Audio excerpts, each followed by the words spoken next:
Close the door, Brad said, not looking up from his phone.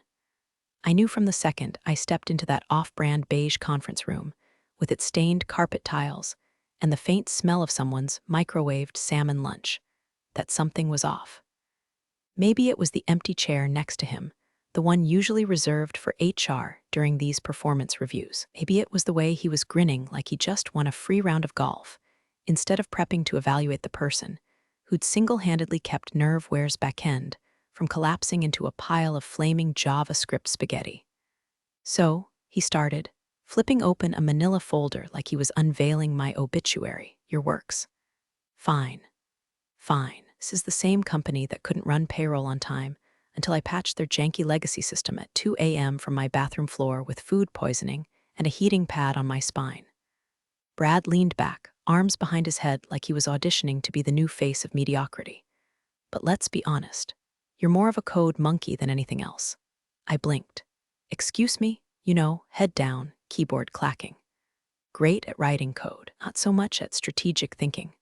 Oh, that's how this was gonna go. He smiled, the kind of smile that usually comes before someone tells you your dog died, except this time the dead thing was my faith in corporate loyalty. So we're passing on the raise this year. Budget's tight. And frankly, we need people who think bigger. That's when something in me stopped. Not like a snap, more like the click of a lock turning. Cold, clean, final, and hey, if you're feeling that little click too, maybe take a second and tap subscribe. I'm clawing my way to my first 10,000 subscribers, and you hitting that button helps more than you know. Seriously, let's make chaos pay. I kept my face still, even though inside my blood was boiling like overclocked CPU cores in a summer server room. I wanted to ask if Brad even knew what I did day to day. But I already knew the answer. Thought Git was short for get out here with your details, nerd. Strategy. I built the entire infrastructure they strategized on. I see, I said finally, hands folded in my lap like a good little monkey. He nodded, mistaking composure for compliance.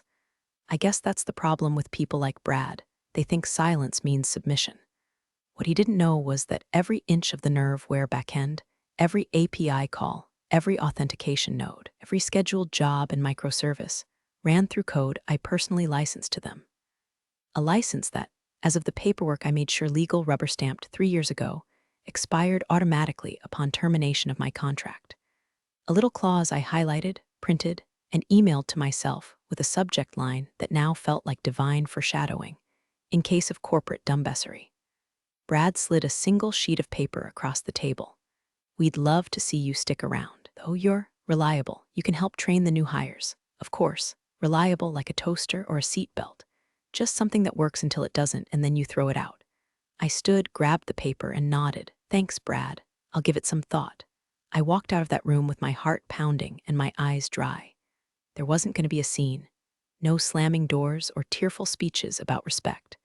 I wasn't going to give them the satisfaction of seeing me flinch. But as I returned to my desk, my kingdom of quietly humming Docker containers and terminal windows whispering secrets, I felt a calm settle in. Not peace.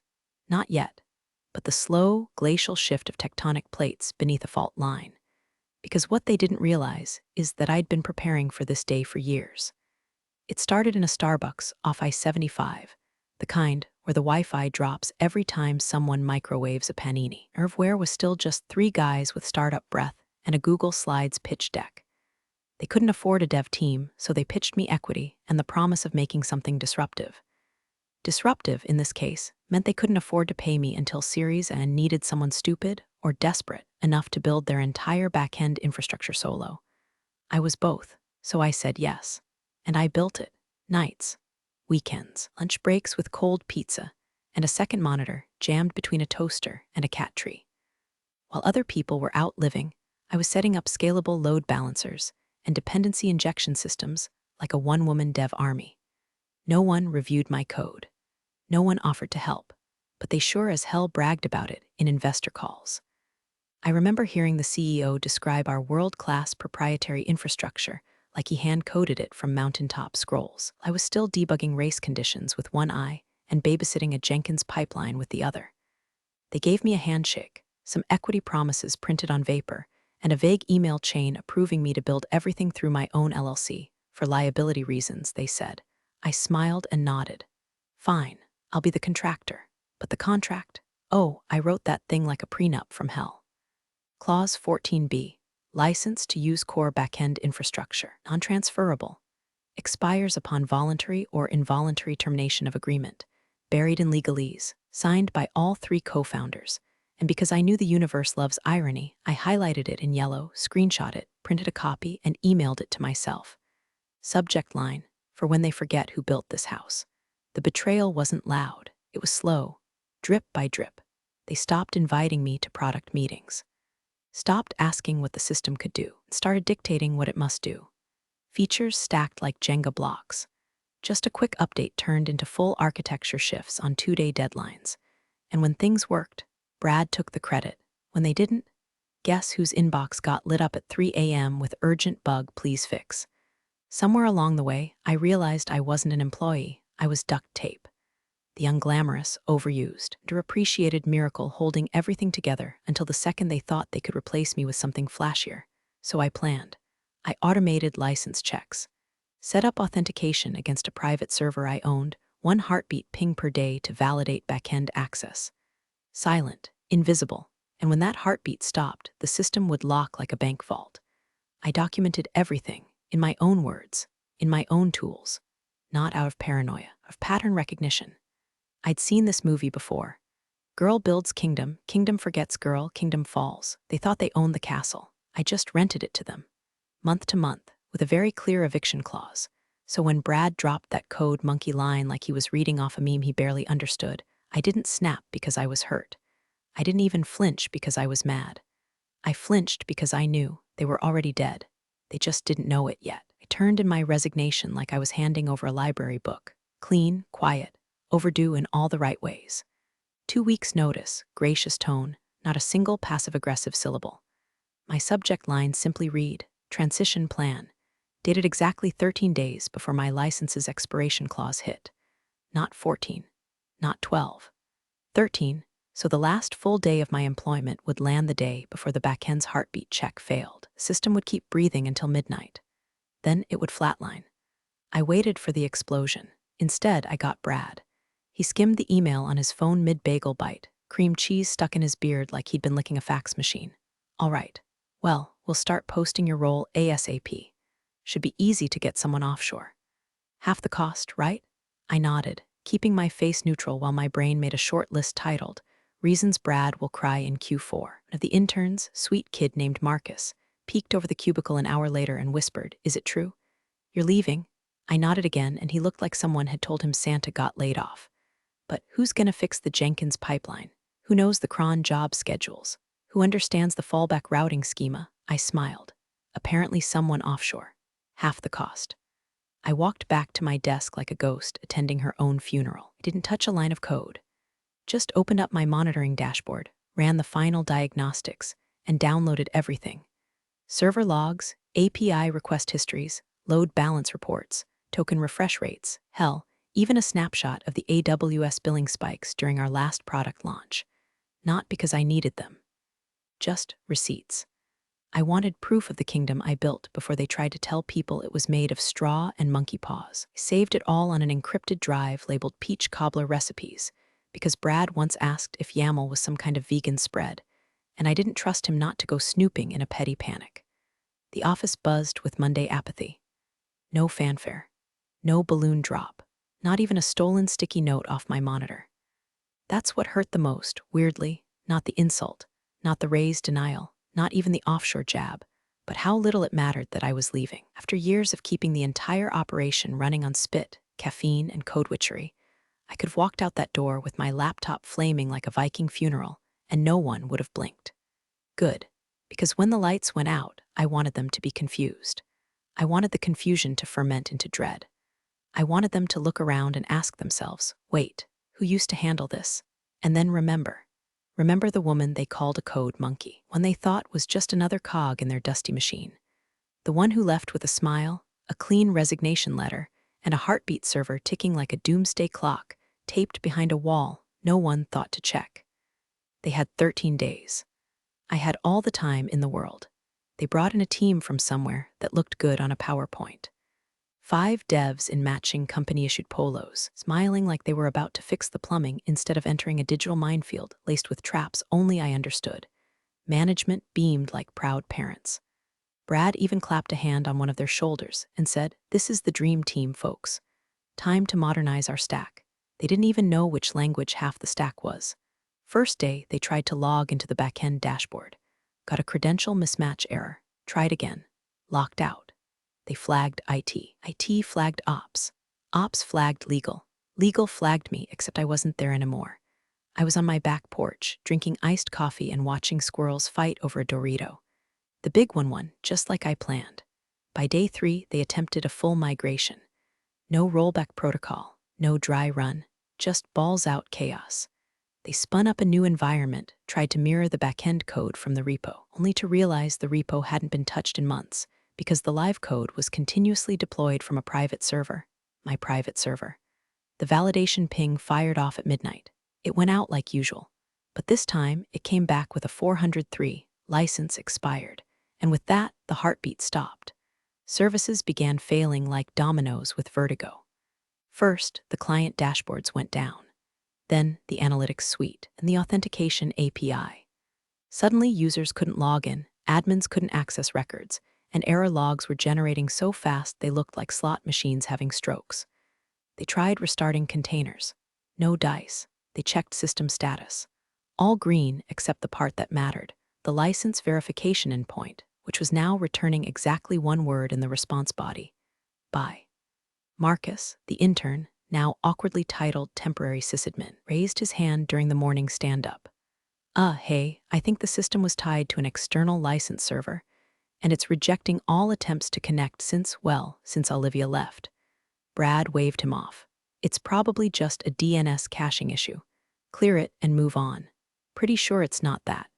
Marcus, please, let the professionals work. The professionals were busy trying to Docker compose a sandbox environment using a README I wrote in 2019 that explicitly stated, in bold, "This is a temporary dev environment. Use for staging at your own risk." Seriously. Brad, don't touch this. By Friday, 3 of the new hires had quietly removed nerveware from their LinkedIn profiles. One guy in QA started sending his resume from a personal email titled Urgent Career Transition at gmail.com. I watched it all from afar like someone watching their ex try to assemble IKEA furniture without instructions. Sure, you feel a pang of guilt until you remember how that ex told you flat pack assembly was a man's job.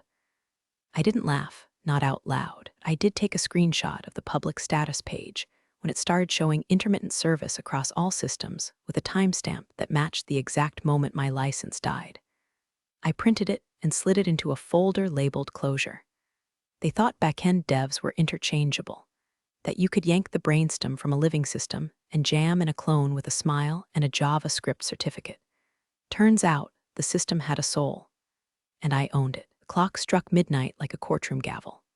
Somewhere in the vast and indifferent cloud, my license validation server reached out, just like it had every night for the last 987 days, and quietly asked the question, "Is this contract still valid?" This time, for the first time, it got a single, cold answer. No. No fireworks, no alarms, just a silent flick of the switch. Services still ran for a few minutes, like a decapitated chicken flapping on muscle memory. Then the collapses began. At 12:04 a.m., the load balancer stopped routing requests to the authentication service. At 12:07, user dashboards failed to load. By 12:11, every client-facing portal timed out with a 504. By 12:18, the support ticket system, also backend dependent, choked and died. The next morning, the office awoke to the smell of smoldering systems and the collective screech of 100 client inboxes exploding like airbags. Every ping from Zendesk, every missed cron job, every failed login attempt was a drop in the storm that Nerveware was completely, irrevocably unprepared to weather. "Hey Brad, the portal's down." No response. "Brad, nothing." That's because Brad, in all his khaki-clad glory, decided to take the day off to mentally reset after navigating the challenges of team transitions. Translation: he left a 5-person offshore dev team and one terrified intern holding a bag full of snakes. Meanwhile, the newly hired CTO some buzzword enthusiast named Laurel, was standing in front of a whiteboard scribbling root cause analysis like it was going to resurrect the servers. "I think the main issue is a missing environment variable," she offered, sipping from a mug that said Hash Girl Boss in Comic Sans. Marcus, now wearing the hollow stare of someone who's witnessed war crimes in log files, whispered, "It's not a variable, it's a license. The code base isn't technically owned by us, it was leased, and the lease expired." Laurel blinked.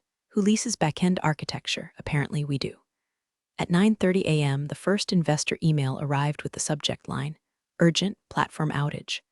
By 10:12, your client threatened to terminate their contract if access wasn't restored by EOD. At 11 o'clock sharp, an emergency Zoom call lit up the executive calendar. Half the company joined from their phones because the internal network was too fried to sustain video. Brad finally appeared in the group chat with a message that read, "Someone call Olivia." They didn't even know what they were asking for. Not really. But I did. Because while they were tripping over themselves, spinning disaster into deliverables, I was sitting on my couch in sweatpants, sipping a double-shot espresso out of a chipped mug that said "World's Okayest Developer." I'd already seen the LinkedIn notifications. 3 recruiters, 2 competitors, 1 ex-colleague from 5 years ago who messaged, "Hey, I heard about the nerve where thing lol. You interested in some freelance work?" I didn't respond. Not yet. Instead, I opened up my private system monitor, watched the red bars dance like devil's teeth across the screen, and leaned back with a quiet, measured breath. It wasn't revenge. It was math, simple. I built the thing. I owned the thing. They let me walk. And now the thing was gone. The 1 p.m. all-hands call wasn't a meeting. It was a funeral. 62 faces, most of them frozen on bad webcams, watched the CTO stumble through a presentation titled Backend Restoration Roadmap. Should have just read, "We're completely screwed." Laurel clicked through a flowchart that looked like a conspiracy wall drawn by a raccoon. "So, as you can see, the authentication services failed due to a cascading timeout in the legacy infrastructure," she said, mispronouncing infrastructure like it had 3 Ztks. Marcus unmuted. "That's not what happened." She paused. "Excuse me?" He cleared his throat. "It's not legacy. It's Olivia's system. And it didn't fail. It was shut off. Intentionally. The license expired. There's a clause in her contract. I found it." Silence, long and heavy. Then a VP in a Patagonia vest spoke up, face pale. "Wait, we don't own the backend?" Marcus shook his head. "Nope, we rented it from her LLC, and the license was non-transferable. Expires upon termination." Somewhere in the office, a junior lawyer let out an audible "oh shit." That's when things went full tilt. Eagle started pinging archived email chains.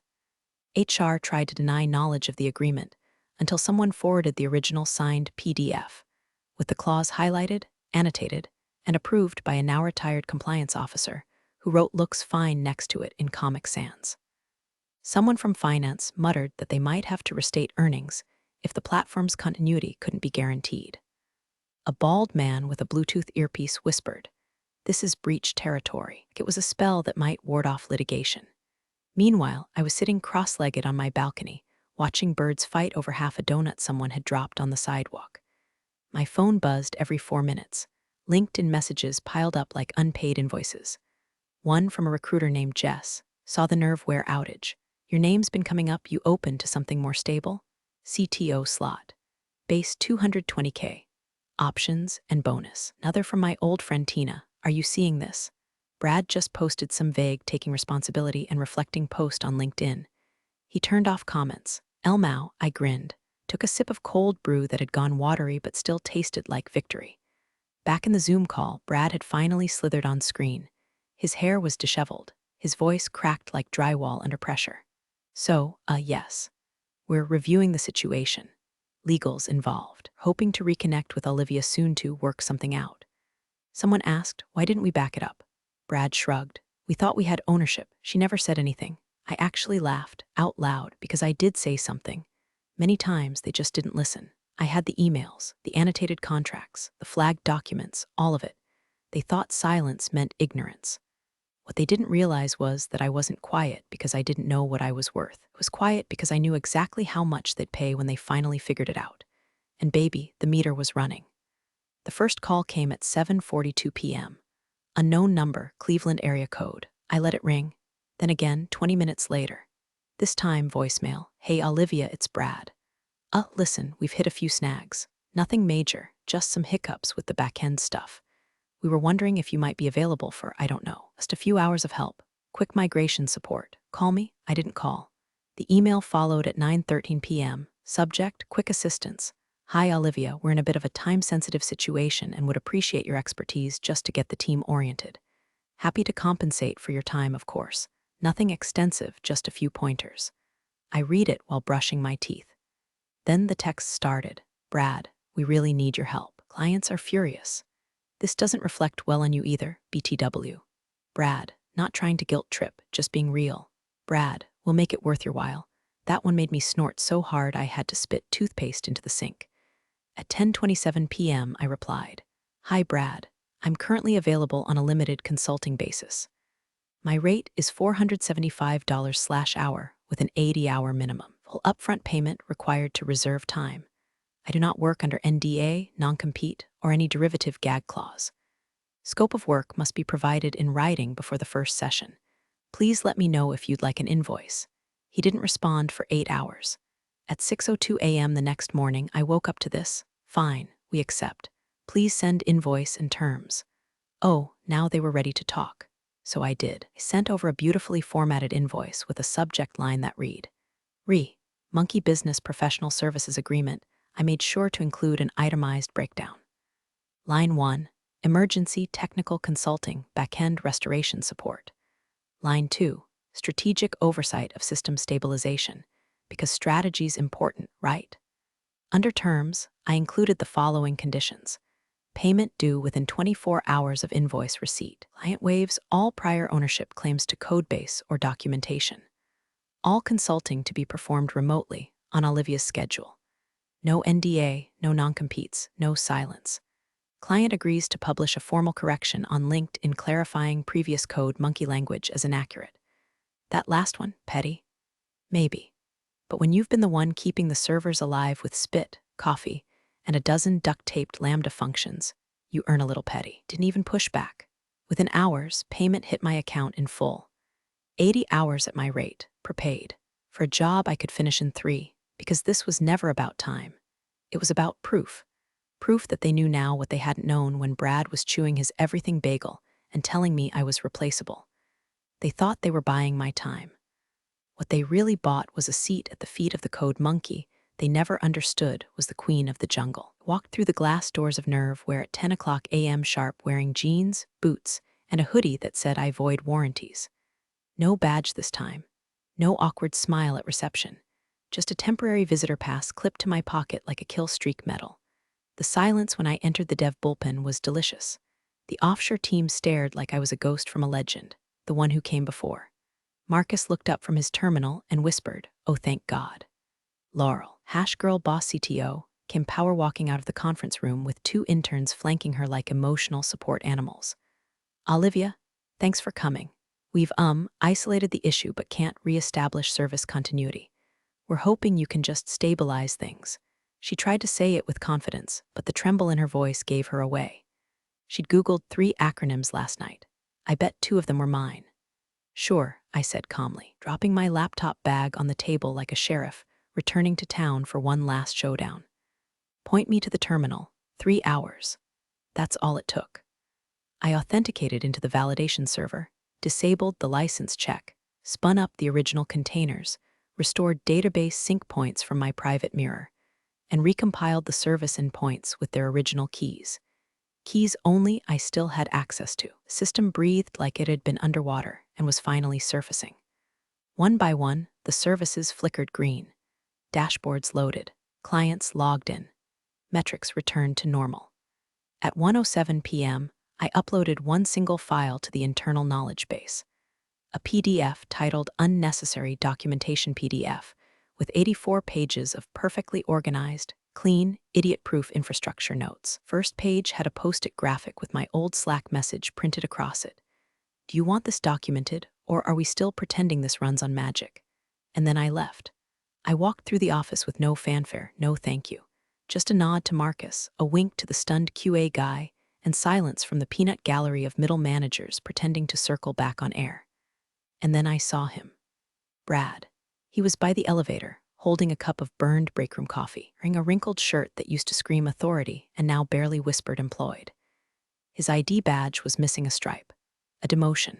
A visible one. He looked at me. I looked right through him.